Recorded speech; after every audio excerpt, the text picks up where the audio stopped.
Unfortunately, he doesn't budge. Tommy is left dealing with Father on his own, with some help from the animals next door. He ends up swiping some of Father's DNA to enlist him in the KND, turning him into an animal. Tommy then breaks the device that Father was using, turning everyone back to normal. Unfortunately, the rules state that any KND member who quits can't be reinstated. So Tommy decides to be his own hero, complete with a Darkwing Duck-looking outfit, and blasts off to do whatever he does.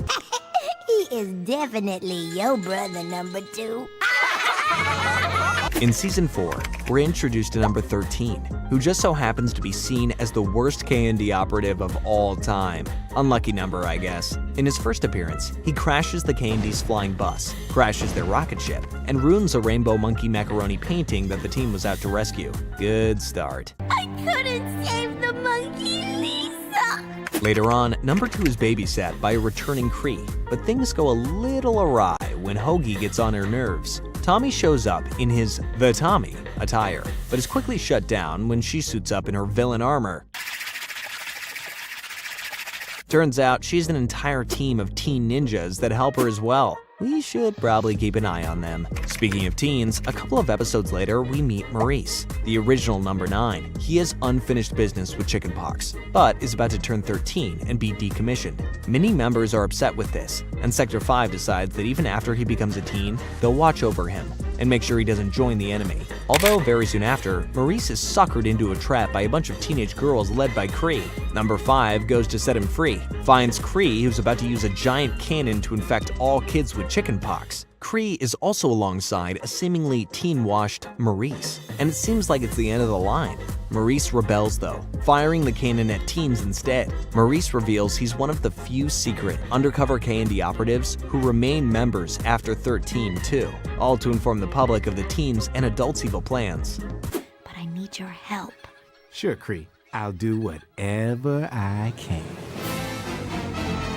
An absolute legend. In Season 5, the team decides that instead of trying to make the delightful children from down the lane share their cake, they make their own cake. That's even better. To do so, they revive an old member, number 19th Century. The plan takes them to space, where oddly they find the Delightful's cake, complete with ice cream asteroids that'll wipe out all ice cream storage centers on Earth, making this the very last bit of ice cream ever. All thanks to Father. The team, alongside number 19th Century, managed to destroy the cake before any damage is done though. Thank God. I don't want to see what a world without ice cream would be like. To end the season, number 362 resigns as leader and sets up a tag game to figure out who will succeed her. Through a very complicated series of events, Father is tagged and ends up becoming the leader of the KND. It looks like I'm it.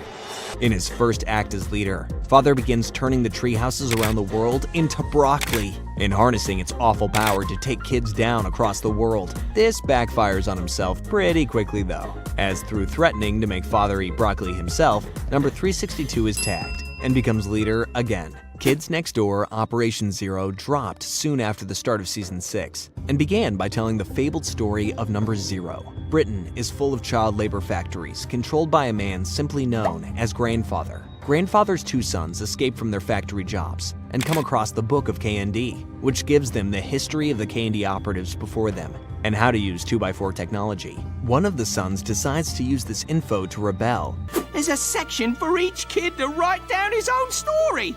We are not gonna have a story if Pappy finds us here. And the other flees home. The brave child names himself Number Zero and puts on glasses that look remarkably similar to Number One's. He then gathers a team and takes down the factories and Grandfather, leading to the 7th age of the KND. Yeah, 7th.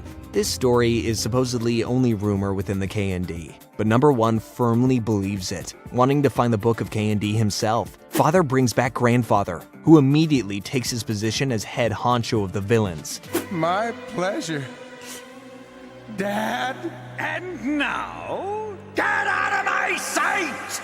He then starts to transform anyone who has ever been a kid, meaning everyone, essentially, into a senior citizen zombie, whether they're an adult, teen, or KND member, all in order to reinstate his tyrannical ways once again. Almost all KND members across the world are taken out, including most of Sector 5, with Kooky, Wallaby, and Abby being transformed on Earth. and number 2 being transformed back on the moon base. Number 1, equipped with devices that can locate and reinstate number 0, is led right back to his house and finds his dad. He uses the reinstating device to restore his dad's forgotten memories and figures out he was number 0. That explains the glasses. Of course I'm number 0, Nigel. Where do you think you got all of your skills?